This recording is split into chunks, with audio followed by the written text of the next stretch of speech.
கன் ராஜேந்தர்னு ஒருத்தர் இருப்பாரு, கமல் சாருக்கு எல்லாம் தெரியும்.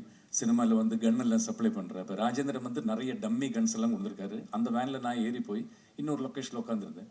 அப்போ அவர் அந்த கன் எல்லாம் அங்கே செட் பண்ணிருந்த போது திடீர்னு கொஞ்சம் மிலிட்ரி ஆஃபீஸர்ஸ் அங்கேருந்து இங்கேருந்து எல்லாம் வந்தாங்க. யார் who are you, why you are sitting here, shooting actor.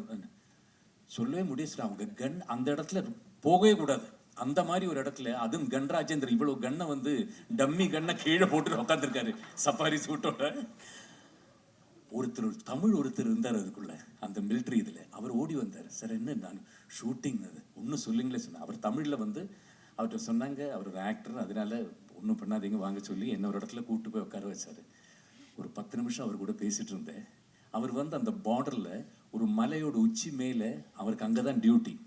அங்கே வந்து சிலப்போ அந்த டியூட்டி வந்து 15 மணி நேரம் இருக்கும், 20 மணி நேரம் இருக்கும், ஒரே இடத்துல நிற்கணும். அதுக்கப்புறம் இன்னொருத்தர் வரும்போது அந்த டியூட்டி சேஞ்ச் ஆகும். ஆல்மோஸ்ட் ஒரு 20-25 கிலோஸ் இருக்கு அவருக்கு மேலே.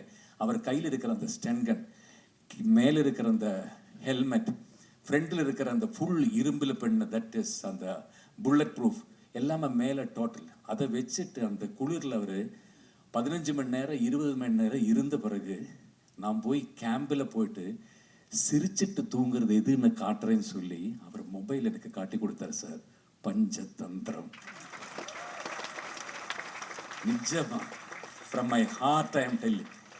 இந்த படத்தை பார்த்துட்டு சிரிச்சிட்டு தான் சார் நான் டெய்லி தூங்குவேன். அது சொன்ன போது நினைச்சு பாருங்க, நம்மளுக்காக நிற்கிற காஷ்மீர் பார்டர்ல இருக்கிற அவர் நைட்ல